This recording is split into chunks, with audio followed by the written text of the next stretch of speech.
Hello students, आज के इस लेक्चर में हम 9th क्लास का गणित का पहला अध्याय संख्या पद्धति that is called number system exercise 1.2 के बारे में बेसिक जानकारी प्राप्त करेंगे और इसी से संबंधित कुछ उदाहरण हल करेंगे और साथ ही एक्सरसाइज 1.2 को भी सोल्व करेंगे। तो डियर स्टूडेंट्स, यदि आपको मेरा पढ़ाया हुआ समझ में आए तो इस वीडियो को ज़्यादा से ज़्यादा लाइक कीजिए, शेयर कीजिए, कमेंट कीजिए और सब्सक्राइब कीजिए ताकि आने वाले सभी वीडियोस के नोटिफिकेशंस आप तक पहुंचते रहें। तो चलिए स्टार्ट करते हैं। तो बेसिक जानकारी में सबसे पहले आती हैं हमारी अपरिमेय संख्याएं that is called irrational number. तो वे सभी संख्याएं जिन्हें हम P/Q के रूप में नहीं लिख सकते, वे सभी संख्याएं अपरिमेय संख्याएं होती हैं जहां Q = नॉट ज़ीरो। या दूसरी परिभाषा के रूप में यदि हम कहें तो जिन संख्याओं का वर्गमूल सीधे नहीं निकल सकता, वे सभी संख्याएं अपरिमेय संख्याएं होती हैं।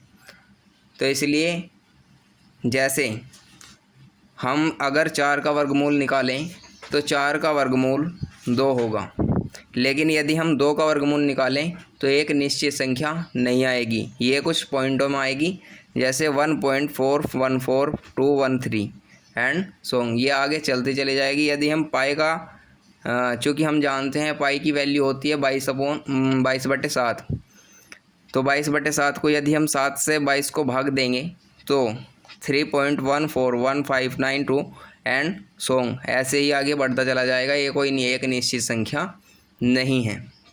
इसीलिए हम कह सकते हैं कि वे सभी संख्याएं जिनका वर्गमूल करने पर एक निश्चित संख्या प्राप्त नहीं होती, वे सभी संख्याएं अपरिमेय संख्याएं होती हैं।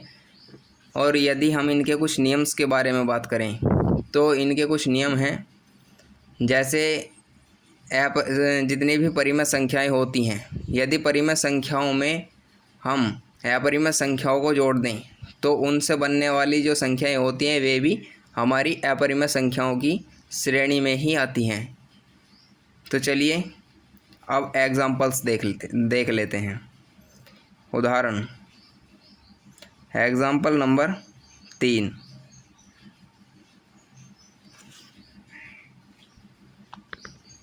तो डियर स्टूडेंट्स, जैसे कि हमने क्वेश्चन लिख लिया है, संख्या रेखा पर √2 का स्थान निर्धारित कीजिए या निर्धारण कीजिए। अब देखिए, इसको करने के लिए हम किस तरह से करेंगे। संख्या रेखा पर √2 का निर्धारण।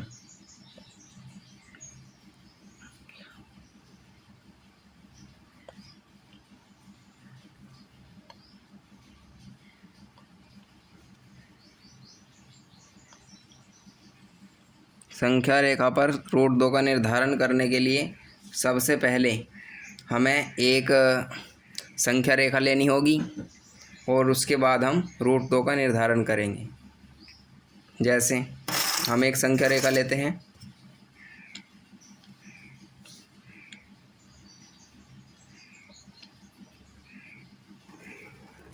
जैसे हमने एक ये संख्या रेखा ले ली,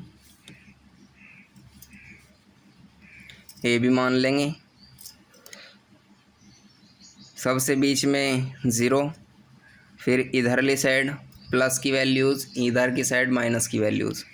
1 2 3 4 1 2 3 4। तो इधर की साइड में माइनस की वैल्यूज़ होती हैं और इधर की साइड में सभी प्लस की वैल्यूज़ होती हैं। अब देखिए √2 को हम किस तरह से लिख सकते हैं। √2 को हम लिख सकते हैं 1 + 1, तो इस पर कोई फ़र्क नहीं पड़ेगा। और यदि हम इसके ऊपर स्क्वायर कर दें दोनों के तो भी 1 पे कोई फ़र्क नहीं पड़ता। इसलिए हम √2 को इस प्रकार से भी लिख सकते हैं।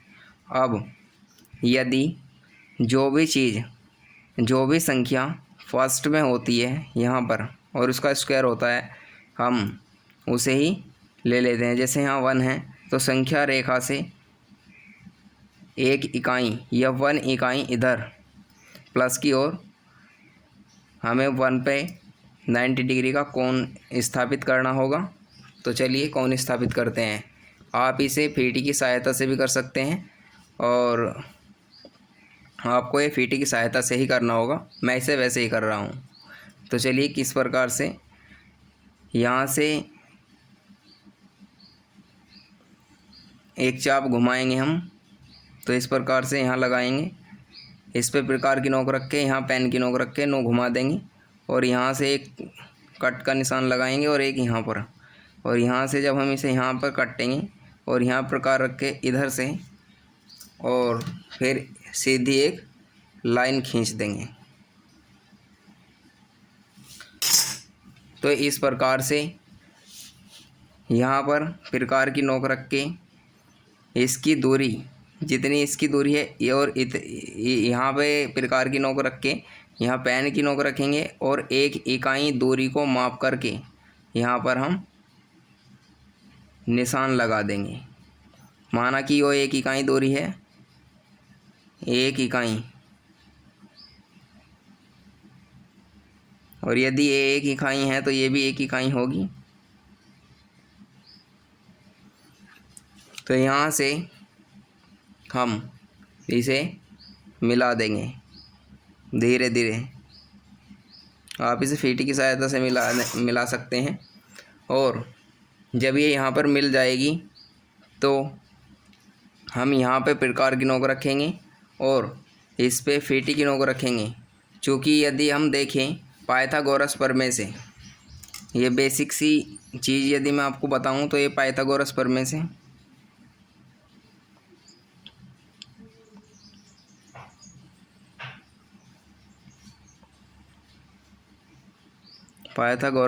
से ये हमने किया है कर्ण का स्क्वायर बराबर लंब का स्क्वायर प्लस आधार का स्क्वायर। तो k square is equal to l square plus a square. तो इस तरह से हमने ये किया हुआ है। अब देखिए यहाँ पर प्रकार की नोक रखेंगे और यहाँ पेन की, और इसके बाद धीरे धीरे हम यहाँ पर एक चाप बनाएंगे। इस संख्या रेखा को, चूँकि ये 1 है, यहाँ भी 1 इकाई है, तो ये √2 होगा पाइथागोरस प्रमेय से। अब ये देखिए जब यहाँ पर हमने प्रकार की नोक रखी और यहाँ पर पेन की, और जब हमने यहाँ से यहाँ पर चाप लगाया तो संख्या रेखा पर जिस स्थान पर ये चाप काटता है वह है √2। तो इस प्रकार से हमें √2 का स्थान निर्धारण करना था संख्या रेखा पर। तो इस प्रकार से यह क्वेश्चन कंप्लीट हुआ। आई होप आपको ये क्वेश्चन अच्छे से समझ में आया होगा। तो बढ़ते हैं अपने नेक्स्ट क्वेश्चन की ओर। तो जैसे कि हमने क्वेश्चन नंबर 4 लिख लिया है, वास्तविक रेखा पर √3 का स्थान निर्धारित कीजिए। तो वास्तविक रेखा पर √3 का स्थानीय मान भी इसी प्रकार से निर्धारित करेंगे जिस प्रकार से √2 का किया है, लेकिन ये थोड़ा कॉम्प्लिकेटेड है। जैसे आइए स्टार्ट करते हैं।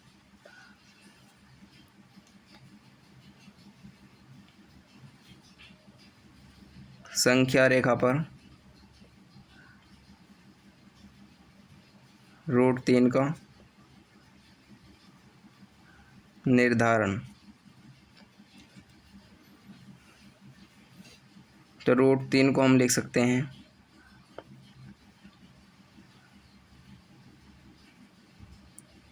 √2 प्लस 1, √2 का वर्ग प्लस 1 का वर्ग। ये भी हमने पाइथागोरस प्रमेय से ही किया था, जिस प्रकार से ऊपर वाले क्वेश्चंस में आपको बताया है। तो इस प्रकार से हमने ये किया, √3 को हमने इन पार्ट्स में तोड़ लिया, और अब हम √2, चूँकि √2 को यदि हमने लिखा था ऊपर 1 का वर्ग प्लस 1 का वर्ग, ये हमने ऊपर √2 को हमने यहाँ पर लिखा हुआ है। तो इसी प्रकार से हमने पहले √2 को तोड़ा, क्योंकि डायरेक्टली √3 का हम स्थान निर्धारित नहीं कर सकते।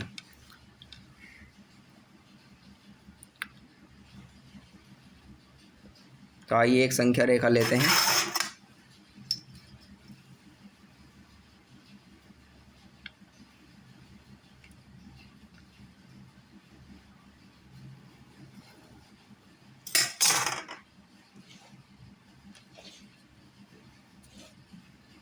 तो ये भी हमने एक संख्या रेखा ली।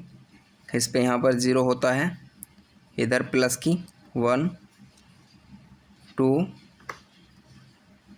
3, इधर माइनस की होती हैं -1 -2 -3। तो अब जिस प्रकार से हमने पहले 2 को निर्धारित किया था संख्या रेखा पर, उसी प्रकार से पहले 2 को निर्धारित करेंगे और उसके बाद हम 3 को निर्धारित करेंगे। तो 1 पर 90 डिग्री का कोण स्थापित करेंगे।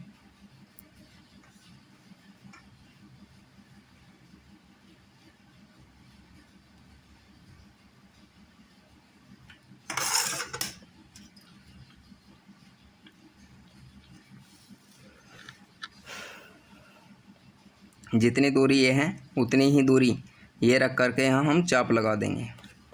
तो यहाँ से डायरेक्टली इसे मिलाएंगे।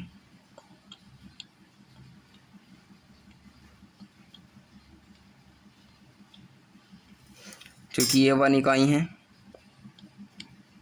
तो ये भी 1 इकाई होगा और ये √2। इसके बाद यहाँ पर हम चाप प्रकार की नोक रखेंगे और यहाँ पेन की नोक और एक चाप लगाएंगे। जहाँ पर चाप ने काटा है वहाँ 90 डिग्री का एक कोण स्थापित करेंगे।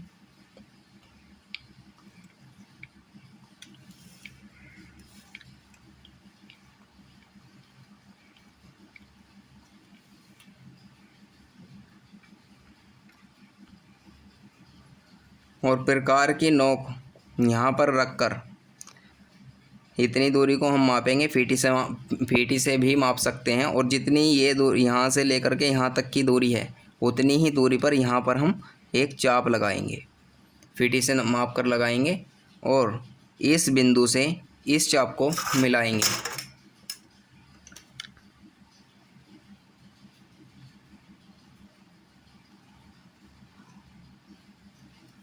तो जब ये चाप यहाँ पर मिल जाएगा, यहाँ पर हम प्रकार की नोक रखेंगे और इस बिंदु पर हम प्रकार की नोक रखेंगे और यहाँ हम पेन की नोक रखेंगे और डायरेक्टली इस प्रकार से एक चाप लगाएंगे।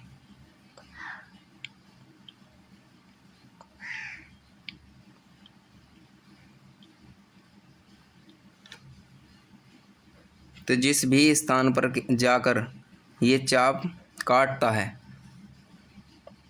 जिस भी स्थान पर जाकर के ये चाप काटता है वही होगा हमारा √3। और चूंकि ये वाला जो 3 लिखा हुआ है ये नीचे वाली लाइन का है, इसे डार्क कर देते हैं। और जो ऊपरली वाली लाइन है उसका हमारा √3 होगा।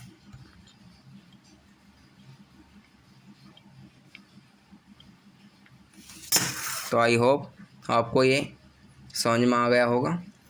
तो इस प्रकार से हमने वास्तविक संख्या रेखा पर √3 का स्थानीय मान निर्धारित किया। तो बढ़ते हैं अपने